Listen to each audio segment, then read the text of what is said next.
there are a number of us in this room who are moved by your desire to change the mindset in Washington. The question is whether or not you feel equally about changing the mindset of the federal bureaucracy, particularly as it relates to the way America treats its cities. Congress determined that federal procurement would serve as an economic stimulus for American cities. And we're dealing with a situation in Harrisburg where every elected official from central Pennsylvania has signed on in favor of putting a $130 million federal courthouse in an inner-city neighborhood that will stimulate housing and economic development. The only problem is President Bush has not told his General Service Administrator to build that courthouse where Bob Casey and Arlen Specter and Steve Reed and everybody else has said, put it 2 blocks from here. How do you intend to change the mind of federal bureaucrats? Well, ministers and civic groups just like you did when you were in Chicago. Right. Well, I tell you what, I haven't studied in detail the proposal, but if Bob Casey likes it, and if Arlen Specter thinks it's a good idea, that means you've got a Democrat and a Republican who both think this is a good project. Sounds like the community's behind it. So it seems like it would be a good idea to do it. But I'll tell you how I changed the federal bureaucracy. They will be working for me. And so,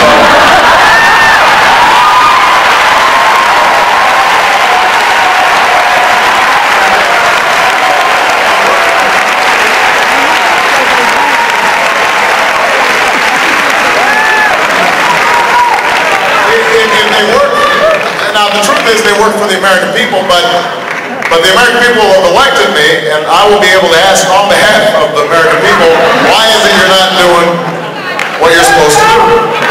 But a more general point I'll make about the federal bureaucracy, there are a lot of good public servants in federal government, and sometimes they're called bureaucrats, and that is seen as a derogatory term, but we need good civil servants. I want to attract more people into federal government and state government and local government. We've got a lot of baby boomers who are retiring who came in during the Kennedy era, and we've got to replace them with good people who believe in government.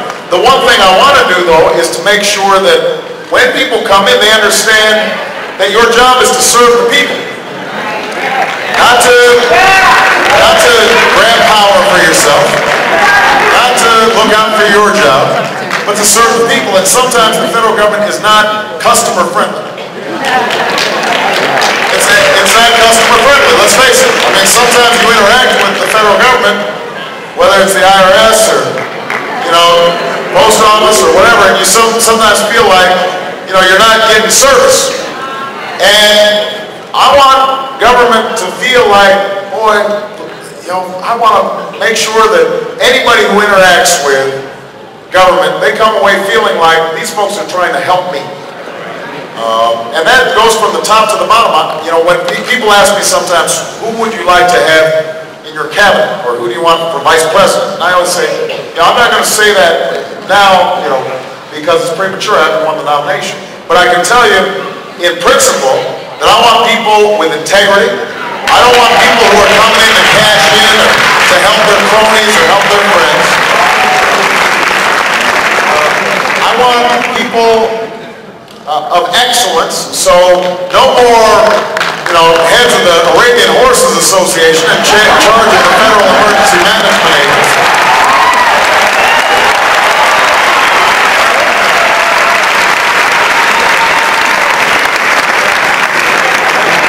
And finally, one last point. I want people with independence. And what I mean by that is, I want people who can say no to me if they have a difference of opinion.